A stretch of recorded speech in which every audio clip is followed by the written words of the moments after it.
and I'll be doing my persuasive speech. Before I begin, I'd like to show you my audience.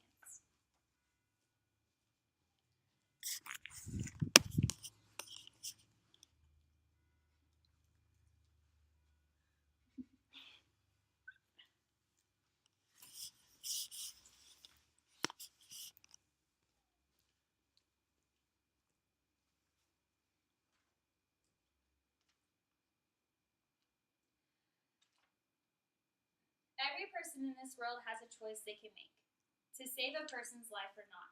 According to organ donations, don't let these myths confuse you, by the Mayo Clinic staff, there are over 100,000 people in the U.S. that's on the organ transplant list waiting for a match that could possibly change their life. Donate Life America explains that an organ donation is a process of giving an organ or a part of an organ for the purpose of transplantation into another person. This definition may scare you away from being a donor because it's strange to think of your organs going into someone else. But what if you knew that one person could save up to 8 lives by becoming an organ donor? Having an older brother that was born with a heart condition has made me realize that becoming an organ donor is very important to me and my family. Also, studying in the medical field has made me want to save more lives as I can, and this is an easy way for people to help out. As the rate of candidates needing organ transplants increase faster than the rate of organ donors, I feel that it is important more now than ever that everyone should consider being an organ donor. And to demonstrate that, I got this graph from organdonor.gov. And the bottom line is the number of donors, which in 2009 was 14,630. This middle line is the number of transplants, which was 28,463. And this top line, which is the number of people needing transplants, is 105,567.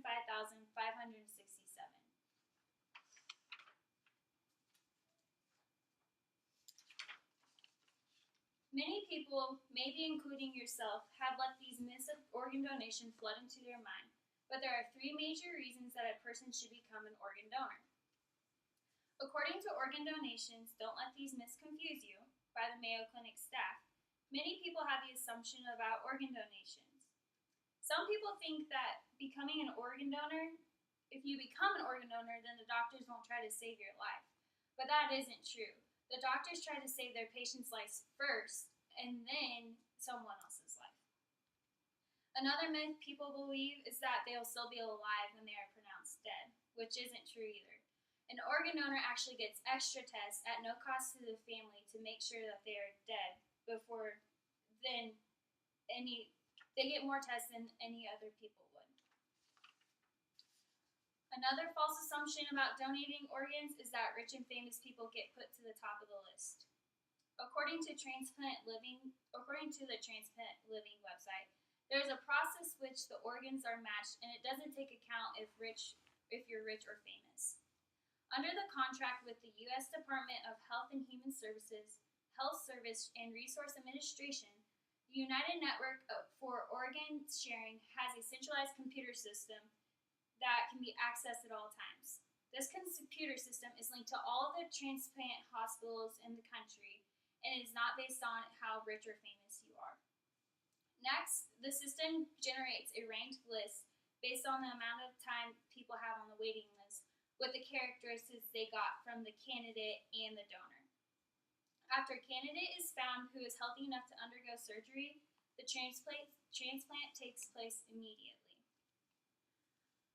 The most important and obvious reason for an organ donor is the opportunity to save people's lives. According to organdonor.gov, every day, 79 people in the U.S. receive an organ transplant, but 18 people die waiting on the list. In the year 2013, 28,953 organ transplants were completed. That may seem like a lot of transplants, but that number does not stand up to the 122,982 people that are waiting on the list. And out of those 122,982,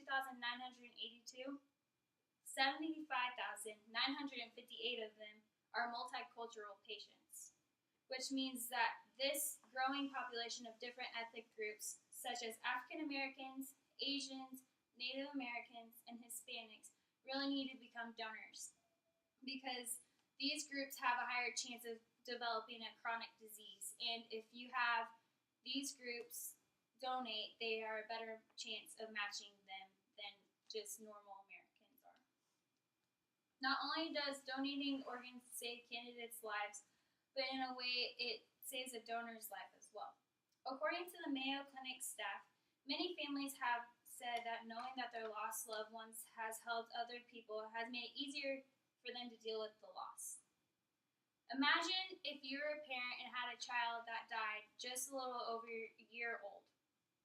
Well, one family did experience that tragic loss, and they shared their story through the Colby Foundation, which they named after their son Colby. When Colby was 14 months old, he was left unattended in a bathtub by a babysitter, and he drowned. When the doctors asked if they wanted to donate their son's organs, it only took minutes for John and Starla, Colby's parents, to agree with the donations. Little Colby saved 3 lives. He saved a 27-year-old man who received both of his kidneys, a 2-year-old girl with a transplant of his liver, and last, he saved a 5-month-old boy who received his heart.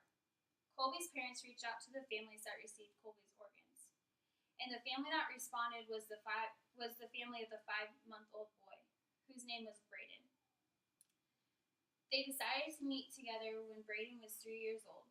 And when John and Starla arrived at the airport, Braden ran to Starla's hugged her so tight, and gave her a white rose. Now they've been friends ever since. Colby's story and other stories of hope can be found on the Colby Foundation website. The donation of organs also gives hope to families of the donors.